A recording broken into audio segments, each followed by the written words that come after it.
తర్వాత బై ఎలక్షన్స్కి నిన్న సీక్రెట్ ఓటింగ్ ద్వారా కింద చాలామందిని రానికుండా ఆపేశారు. అయినా కూడా చాలామంది ధైర్యం చేసి 78 మెంబర్స్ దాకా ధైర్యం చేసి వచ్చారు. ఎప్పుడు కూడా జనరల్ బాడీకి 180-200 లోపలే వస్తారు. కానీ నిన్న మాత్రం రానివ్వకపోవడం వల్ల కొంచెం మీడియా కూడా వచ్చారు, మీకు తెలిసే ఉంటుంది. తర్వాత పోలీస్ వాళ్ళు వచ్చారు, చిన్న చిన్న గొడవలు జరిగాయి. దానివల్ల కొంతమందిని పైకి రానిలేదు. అయినా కూడా 78 మెంబర్స్ వచ్చి ఓటేశారు. అందులో 75 మెంబర్స్ మాకు ఉప ఎన్నికలు కావాలి అని చెప్పి ఓటేశారు. ఓన్లీ 3 మాత్రమే మాకు వద్దు అని ఓటేశారు. సో ఏదైతే ఫైనల్గా ఎక్కువ మెజారిటీ వస్తుందో దానికే వెళ్తాం కాబట్టి ఉప ఎన్నికలు కావాలి అనే దాని మీద మేము ఈ నెల 26వ తేదీ మేము ఉప ఎన్నికలు అంటే రాజీనామాలు చేసిన వాళ్ళకి బై ఎలక్షన్స్ కావాలి అనే దాని మీద మేము డిసైడ్ చేసుకున్నాం. సో ఇది యాజ్ పర్ యూనియన్ రూల్స్ ప్రకారమే వెళ్ళాం తప్ప ఎక్కడ కూడా ఫెడరేషన్ వారికి అగెనిస్ట్గా వెళ్ళాలి అనే ఒక ఇంటెన్షన్ మాకు ఎప్పుడూ లేదు. గతంలో ఫెడరేషన్ వారు మా పెద్దలు ఏవైతే డెసిషన్స్ తీసుకుంటూ వచ్చారో వాటిని మేము ఫాలో అయ్యాం తప్ప కొత్తగా మేము ఏకపక్ష నిర్ణయాలు ఎక్కడా తీసుకోలేదు. ఏదైనా సరే సర్వసభ్య సమావేశంలో పెట్టి మెజారిటీ సభ్యుల ఆమోదం తీసుకొనే మేము ముందుకెళ్ళాం తప్ప నా ఒక్కదాని డెసిషన్ ఎక్కడా లేదు. ఇది దయచేసి మీడియా కూడా కొంచెం గమనించుకోవాలి. ఏకపక్ష నిర్ణయం ఎక్కడ కూడా లేదు. ఏదైనా జనరల్ బాడీ ఆమోదంతోనే ముందుకెళ్తున్నాం.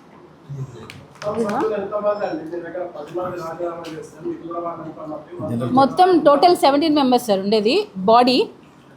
టోటల్ మెంబర్స్ వచ్చి 500. దానిలో చాలామంది సీనియర్స్ ఊర్లలో ఉంటారు, ఒక 100 మంది. 17 మెంబర్స్.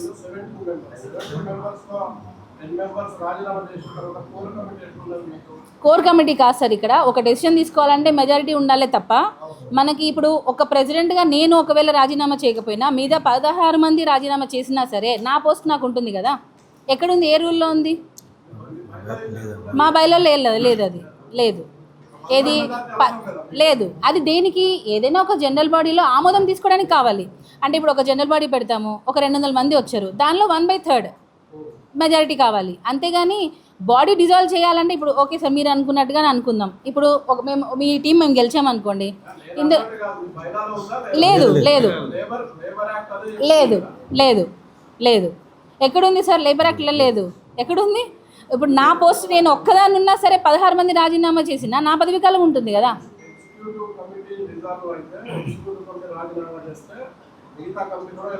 లేదు, అది నామినేట్ చేసుకుంటే ఎలక్షన్ సార్, అందరికీ ఎలక్షన్ సార్. లేదు లేదు లేదు వాళ్ళు మీరన్న ఉద్దేశంతోనే చేశారు. వాళ్ళు 10 మంది ఎందుకు చేశారంటే మొత్తం బాడీని డిజాల్వ్ చేయాలి, మేముంటే ఇంకా మా తప్పులు బయటకు వస్తాయి అనే ఒక ఉద్దేశంతోనే వాళ్ళు డిజాల్వ్ చేయాలనే వాళ్ళు వేశారు. కానీ మా సభ్యులు కూడా ఇప్పుడు చాలామందికి అవగాహన వస్తుంది సార్ ఎవరు ఏంటి అని అన్నది. ముందులో లాగా ఇప్పుడు తెలుసు, మీకు కూడా చాలా అప్డేట్ అయ్యింది. ముందులాగా ఇప్పుడు లేరు, తెలుసుకుంటున్నారు, అవేర్నెస్ పెరుగుతుంది. దానివల్ల అందరికీ తెలుస్తుంది ఎవరు రాజీనామాలు చేశారో వాళ్ళ వరకే ఎన్నికలు ఉండాలి. కానీ మొత్తం కార్యవర్గానికి ఎందుకు ఉంటుంది సార్? మేము 7 మంది ఉన్నాం, మేము ఏం తప్పు చేశామని? పోలీస్ కంప్లైంట్ ఎందుకు సార్? మా యూనియన్ సమస్య మేము డిసైడ్ చేసుకున్నాం. పోలీస్ కంప్లైంట్ దేనికి? అసోసియేషన్ సభ్యులు వాళ్ళ దగ్గర నుంచి వసూలు చేయకపోతే అప్పుడు ఉంటుంది.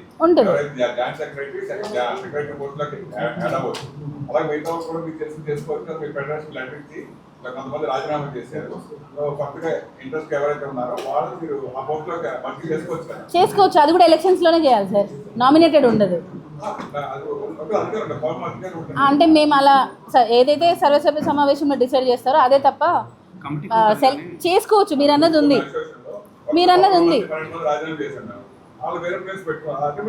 చేసుకోవచ్చు. యాక్చువల్లీ అది 100%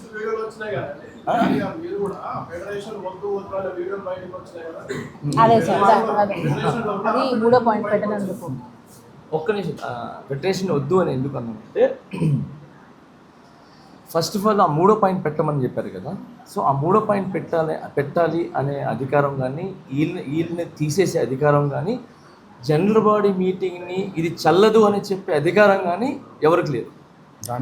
సో ఆ విషయంలో నేను ఏంటంటే మా ఎక్స్ ఎవరైతే ఉన్నారో, నేను వీడియో ఎవరు తీస్తున్నారంటే నాకు ఎక్స్ ప్రకాష్ గారు ఉన్నారు కదా, అది అందరు శేఖర్ మాస్టర్ మీద వెళ్తున్నారు అంటున్నారు. కాదు, ప్రకాష్ గారు దాన్ని తీస్తున్నారనమాట. మా ఎక్స్ ప్రెసిడెంట్ ప్రకాష్ గారు తీస్తుంటే జోసెఫ్ ప్రకాష్ గారు ఏంటి మనం ఏదో తప్పు చేస్తున్నట్టు తీసుకుంటే డైరెక్ట్ నేను వెళ్ళి ఎందుకు డైరెక్ట్ ఇది దూరం తీస్తున్నావు, దగ్గర నేనే వస్తాను కదా రా అని చెప్పి దగ్గరికి వెళ్ళి నేను చెప్పింది ఏంటంటే ఫెడరేషన్ కానీ మిగతా ఫెడరేషన్ బయలల్లో ఏముంది అని అంటే ఇతర యూనియన్లో అంటే మిగతా యూనియన్లో వాళ్ళ పర్సనల్ విషయాల్లో మీరు తల దూర్చొద్దు, అంతర్గత విషయాల్లో మీరు జోక్యం చేసుకోవద్దు అనేది ఉంది.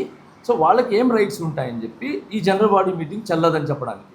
ఎందుకనంటే supreme is general body meeting. Okay, ఏం చేసినా ఎక్కడ పోయినా ఏం మాట్లాడుకున్నా జనరల్ బాడీ మీటింగ్. ఆ జనరల్ బాడీ మీటింగ్ చెల్లదు అన్నారు. ఎందుకు చెల్లదు అంటే మా ముందు జరగలేదు అన్నారు. మీ ముందు ఎందుకు జరగాలి? ఇప్పుడు ఇది కూడా ఎందుకు అంటే సార్ ఫెడరేషన్ మీద నేను ఎగనెస్ట్ కదా సార్.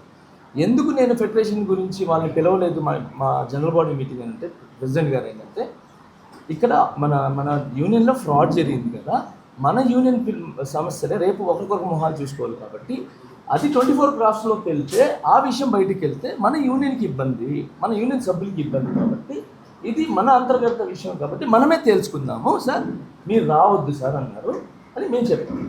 వాళ్ళు కూడా దానికి లెటర్ ఏం చేశారంటే 14వ తేదీ మీటింగ్ మీరు పెట్టుకొని అక్కడ ఏం జరిగింది మీరు తీసుకునే నిర్ణయాన్ని మాకు పంపించండి అన్నారు. అదే చేశాం. అది చేసిన తర్వాత ఇది చెల్లదు అని అన్నారు. సో ఎవరికి హక్కు లేదు, జనరల్ బాడీ మీటింగ్ని యాక్సెప్ట్ చేయడానికి ఎవరికి హక్కు లేదు. ఆ విషయం మాత్రమే నేను మాట్లాడాను. మాకు 1.5 year ఉంది సార్, ఇంకా 1.5 year ఉంది. ఇంకొకటి ఫెడరేషన్ వారికి మీరు అడిగింది కరెక్ట్. ఇప్పుడు ఏంటంటే ఎందుకు మేము వద్దు అని ఆ వాయిస్ వచ్చిందంటే ఇక్కడ సెక్రటరీ ట్రెజరర్ ఫ్రాడ్ అని ఆల్రెడీ మేము జనరల్ బాడీలో చూపించాము. బట్ ఈసీ మెంబర్స్ వాళ్ళకి మద్దతుగా రాజీనామాలు చేసేశారు. వారేమంటున్నారంటే ఆ ఇద్దరిని పెట్టుకోండి, మిగతా ఈసీ మెంబర్స్తో మీరు కలిసి పనిచేయండి అంటున్నారు.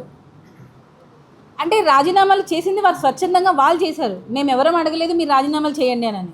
కానీ వాళ్ళు ఏంటంటే వీరికి మద్దతు తెలపడం కూడా తప్పే కదా. తప్పు చేసిన వాళ్ళు ఎంకరేజ్ చేయడం కూడా తప్పే కదండి సార్. అసలు ఫ్రాడ్ జరిగింది అని తెలిసినప్పుడు మనం నిలదీసి అడగాలి, అసోసియేషన్కి ఆ డబ్బులు వసూలు చేయించాలి. అంతేగాని ఆయనను కాపాడుకోవడం కోసం మొత్తం బాడీ డిజాల్వ్ చేయాలనే ఆలోచన తప్పు అంటున్నాను నేను. ఎన్ని కోట్లు కాదు సార్, రూపాయి అయినా ఫ్రాడా కాదా? రూపాయి అయినా ఫ్రాడా కాదా? అది వస్తే చాలా ఉన్నాయిలేండి. అది ఎలా మేము మా జనరల్ బాడీలో మాట్లాడుకొని మా సభ్యులతో మేము డిస్కషన్ చేసుకుంటాం. అది పోలీసులు అక్కడ లోపల చిన్న డిస్కషన్ జరుగుతుంది. కొంతమందికి సభ్యులకి ఏంటంటే అండి ఫెడరేషన్ వారు లేకపోతే మేము లేము అనేది ఒక అపోహ ఉంది. ఇప్పుడు మేమందరం కలిస్తే ఫెడరేషన్ అవుతుంది. ఎందుకనంటే ఇప్పుడు మేము కూడా మీకు అందరికి తెలిసే ఉంటుంది కదా సార్, ఇప్పుడు 24 క్రాఫ్ట్స్ అన్నీ కలిస్తేనే ఫెడరేషన్. ఇప్పుడు వారు ఏదైనా చెప్తే మేము తీసుకుంటాము, బట్ మా ఎజెండా పాయింట్లలో కూడా మేము చెప్పిన ఎజెండా పాయింట్ పెట్టాలి అని అంటే ఇప్పుడు ఫెడరేషన్ వారు ఒక మీటింగ్ పెడతారు, మా యూనియన్ ఎజెండా పెట్టండి సార్ అంటే పెడతారా? సో మీరు బాడీ డిజాల్వ్ చేయాలన్న ఆలోచన అనేదే రాంగ్ అంటున్నాను నేను. మీరు మొత్తం బాడీకి ఎలక్షన్స్ పెట్టాలి అని ఒక ఎజెండా పెట్టండి అని ఎందుకు అంటున్నారు? వాళ్ళతో కలిసి పని చేయండి అని ఎందుకు ఫోర్స్ చేస్తున్నారు? మనస్తాపం చెంది రాజీనామా చేసినా, ఊరికే రాజీనామా చేసినా రాజీనామే కదా. మళ్ళీ అది వెనక్కి తీసుకోవాలంటే వాళ్ళు ఒక రిక్వెస్ట్ లెటర్ పెట్టుకోవాలి, విత్డ్రా చేసుకుంటున్నాము అని. వాళ్ళు విత్డ్రా పెట్టుకోలేదు, ఏమీ చేయలేదు. మేము ఇలానే ఉంటామనే ధోరణితో ప్రవర్తిస్తే మేము ఎక్కడ వాళ్ళని తీసుకోవాలి? ఆల్రెడీ నిన్న డిసైడ్ అయిపోయింది సార్, బై ఎలక్షన్స్కి వెళ్ళాలి. ఎవరైతే రాజీనామాలు చేశారో ఆ పదవులకు మాత్రమే బై ఎలక్షన్స్ వెళ్ళాలి అని నిన్న లేబర్ ఆఫీస్ వారి ఆధ్వర్యంలోనే నిన్న సీక్రెట్ ఓటింగ్ అన్నది జరిగింది. సో బై ఎలక్షన్ 26th రోజు వెళ్తున్నాం. మా డాన్సర్సే కొంతమంది ఫెడరేషన్ వారు లేరని అదేదో తప్పుగా వాళ్ళు ఫీల్ అయ్యి అవేర్నెస్ లేక, అంటే ఫెడరేషన్ వారు లేకపోతే మా యూనియనే లేదు. ఫెడరేషన్ వారు ఫస్ట్ వచ్చారు, వచ్చి కూర్చొని వారికి నచ్చిన ఎజెండా పెట్టలేదని చెప్పి వెళ్ళిపోయారు. పూర్తి వర్గానికి వెళ్ళమంటుంది, పూర్తి కార్యవర్గానికి వెళ్ళమంటుంది. పూర్తి కార్యవర్గం అంటే మాకు ఇంకా 1.5 year ఉంది సార్. మేము కష్టపడి గెలిచి వచ్చాం. 2 years సార్. ఎందుకు వెళ్ళాలంటున్నాను సార్? అసలు నాకేం అవసరం అంటున్నా? నేను మళ్ళీ పోటీ చేయాల్సినంత అవసరం నాకేంటి?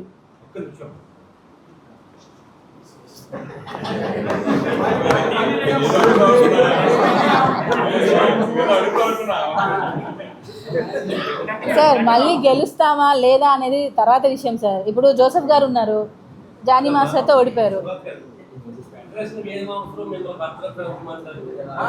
అదే సార్ మేము క్వశ్చన్ చేస్తున్నాం.